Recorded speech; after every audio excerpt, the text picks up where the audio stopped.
தர்ம ஆதீனத்திற்கு எதிராக பொய் பிரச்சாரம் செய்து வரும் வழக்கறிஞர் சங்கமித்திரன் மீது நடவடிக்கை எடுக்க வேண்டும் என்று அனைத்து இந்து சமுதாய கூட்டமைப்பு வலியுறுத்தியுள்ளது. இது தொடர்பாக மயிலாடுதுறை மாவட்ட ஆட்சியர் ஸ்ரீகாந்திடம் அனைத்து இந்து கூட்டமைப்பு சார்பில் அளிக்கப்பட்டுள்ள மனுவில் தர்ம ஆதீனம் 27வது குருமகா சன்னிதானம் ஸ்ரீலஸ்ரீ மாசிலாமணி தேசிக ஞானசம்பந்த பரமாச்சாரியா சுவாமிகளுக்கு எதிராக வழக்கறிஞர் சங்கமித்திரன் என்பவர் பொதுவெளியிலும் சமூக வலைதளங்களிலும் பொய் பிரச்சாரம் செய்து வருவதாக புகார் தெரிவிக்கப்பட்டுள்ளது.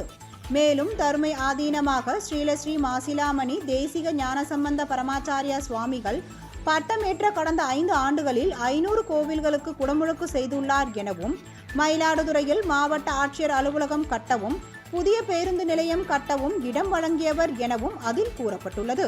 எனவே தர்ம ஆதீனத்திற்கு எதிராக பொய் பிரச்சாரம் செய்து வரும் வழக்கறிஞர் சங்கமித்திரன் மீது உரிய நடவடிக்கை எடுக்க வேண்டும் என்று அந்த மனுவில் கோரிக்கை விடுக்கப்பட்டுள்ளது.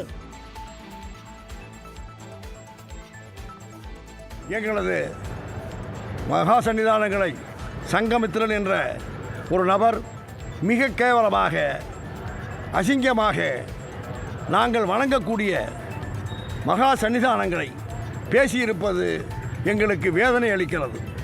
அந்த முறையிலே தான் நாங்கள் மாவட்ட தலைவரை அணுகி எங்கள் குரலை எழுதி மனுவாக கொடுத்துவிட்டு இந்த இடத்திலே உங்களை எல்லாம் சந்திக்கிறோம். கல்லூரி நடக்கிறது, தமிழ் கல்லூரி நடக்கிறது. தொண்டு நிறுவனமாக அந்த தருமபுரம் இயங்கி வருவதை அத்துணை பேரும் கேள்விப்பட்டு கொண்டிருக்கிறோம். நாங்கள் எல்லோரும் பார்த்து கொண்டிருக்கிறோம்.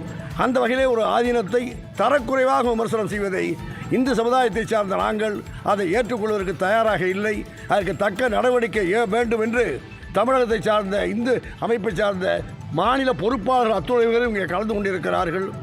கலந்து கொண்டு எங்களது குமுறலை தெரிவித்திருக்கிறோம். தக்க நடவடிக்கை எடுப்பதாக மாவட்ட ஆட்சியாளர் அவர்கள் அறிவித்திருக்கிறார்கள். அந்த வகையில் அவர்கள் அறிவிப்பு பின்னாலே தக்க நடவடிக்கை இல்லையெனில்